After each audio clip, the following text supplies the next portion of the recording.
Well, hello everyone. Ogre27 Kane here today, and I want to talk about the Sega Genesis Classics Collection for Nintendo Switch. This isn't going to be a review today, but rather just an overview of one of my favorite collections. There are over 50 great Sega Genesis titles on here. So without further ado, let's jump right in and check some out.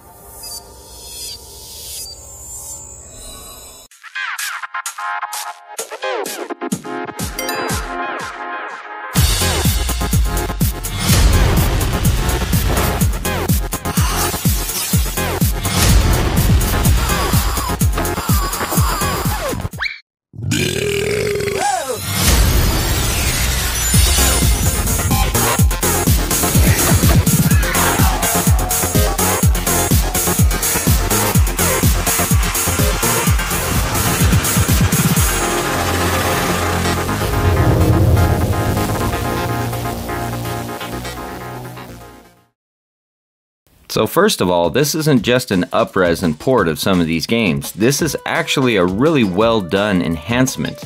It contains new challenges such as single screen and online multiplayer, leaderboards as well. It has rewind features, save states, graphic filters, and more. It also has basically achievements, challenges, and feats you can go through. And then the game selection is top notch. Some of my favorite games of all time are on here. I love the Shining Force games. It has 1 and 2, as well as the Sonic games. They're always a classic. But I'm also going to show off another game that I just discovered through this collection, which is Landstalker. This also has Toe Jam and Earl, Vector Man, Streets of Rage 1, 2, and 3, Rise Star, the Fantasy Star 3 and 4, and also Last Crusade, which was a game made by Treasure that I didn't know existed as well. So let's check out Gunstar Heroes to start out.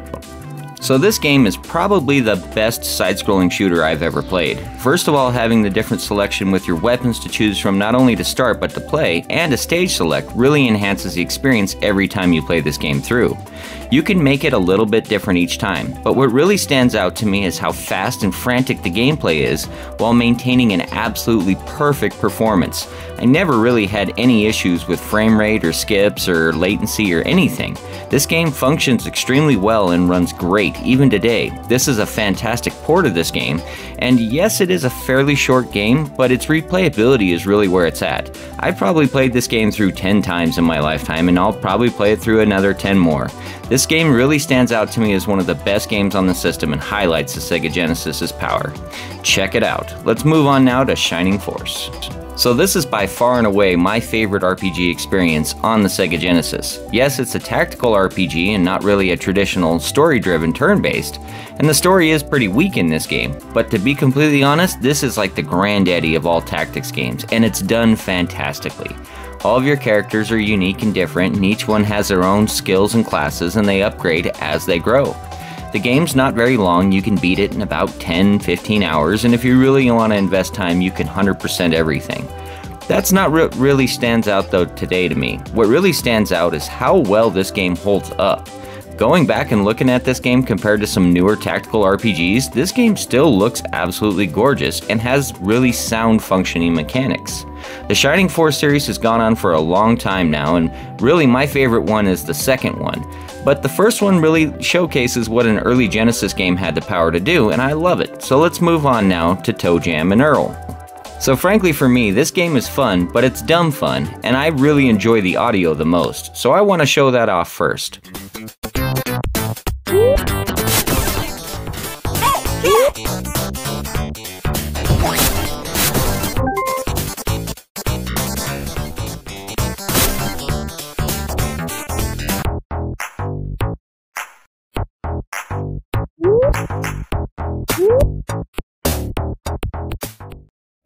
So this game is basically just a simple platformer, and it's really mindless. Honestly, the soundtrack is the most redeeming part, and there's many times I probably sat there and just listened to the music. So if nothing else, check that part out. Let's talk about Streets of Rage now. So Streets of Rage is a classic in every way, shape, and form. This game has great gameplay that holds up today, and yeah, the graphics may be a little bit rough, but it's a great mindless beat-em-up brawler with family. Me and my daughter love these kind of games, and the simplicity of it really just lends itself to good fun. I'm not really going to tell you how great Streets of Rage is compared to some of the newer games, and the newest Streets of Rage is fantastic, Streets of Rage 4. But if you want to go back and experience where beat-em-ups and brawlers really came from, this is the one I would recommend. I enjoy this over Double Dragon and some other ones out there. This game's kind of a guilty pleasure. I don't really have a lot of great things to say, but it is fun. So let's move on now and check out Virtua Fighter 2. So this is not a game I would consider on my top 10 or even top 20 Sega Genesis. I'm really just kind of showing this game off because to me, it's like a miracle port for the Genesis. This game was built in polygons and designed for the Sega 32X and the Sega Saturn and above, but somehow they managed to squeeze this back on the Genesis, and it's downright hilarious. The downgrade in moves, the downgrade in frame rate, the downgrade in characters, everything is apparent. But at the time, if all you could afford was this version, it was something to keep you involved. I personally played this on the Sega Saturn first, and I love that version as it's a lot smoother and a lot funner. But this is definitely something I wanted to show off just to show you what the Sega Genesis was trying to achieve at its end. So let's talk about Landstalker now. So this game is by far and away the biggest surprise to me on this collection. I never got to play this back in the day, but playing it now, I'm pretty impressed with it. I do like this game a lot, and I think it has a lot to offer. It is an isometric game, which means the controls are weird. You have to use the diagonals a lot instead of the up and down, left and right D-pad functions. But having the joystick on a newer console kind of alleviates some of this. The combat in this game is really fun, and it's got a lot of puzzle-like features. I would almost call it a Zelda-type clone.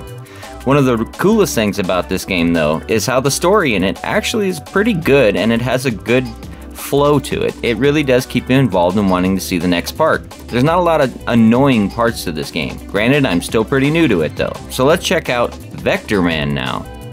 So Vector Man was truly the highlight and showcase of what the Sega Genesis could actually achieve.